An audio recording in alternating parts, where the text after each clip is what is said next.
আজকে আমাদের lunch menu যে ভাত, কলমি শাকের ভাজা, আর এই যে ডাল হয়েছে, লাউ দিয়ে ডাল বানিয়েছি। ডালটা ভাতেই দেবো ছেলেকে, ও আলাদা বাটিতে নিতে চায় না, ভাতেই দিলে মাখিয়ে সুন্দর করে খেয়ে নেয়, এই জন্য ভাতেই দিলাম। এটা ছেলের থালাটা বাড়ছি আর কি। আচ্ছা, আজকে নিরামিষ আমাদের। এই যে ডাল দিয়ে দিয়েছি ভাতে, আর এই যে মাশরুম বানিয়েছি, মাশরুমটা রেখেছি। শুধু একটু গরম জলে ভাপ করে নিয়েছি, এবারে নামিয়ে দেবো। দিলে কি হয়, মাশরুমের যে গন্ধ একটা থাকে না, ওই গন্ধটা চলে যায়।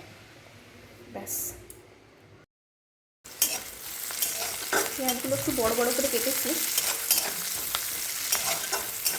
পেঁয়াজগুলো হালকা ভাজবো, বেশি নয়। গ্যাসটা কিন্তু হাই ফ্লেমে রাখবো। এরপরে যে রসুনটা দিলাম, রসুন একটু বেশি দিয়েছি।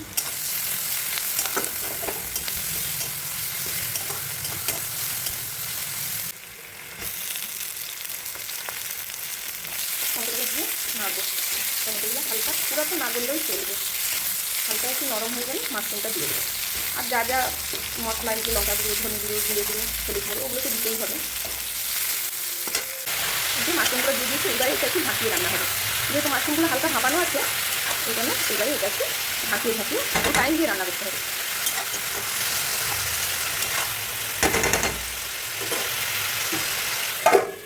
এই যে একটু জুস জুস আছে, কিন্তু এটা একটু একদম শুকনো শুকনো হবে, ভাতের সঙ্গে খাবো তো, ওই জন্য একটু শুকনো শুকনো করে বানাবো।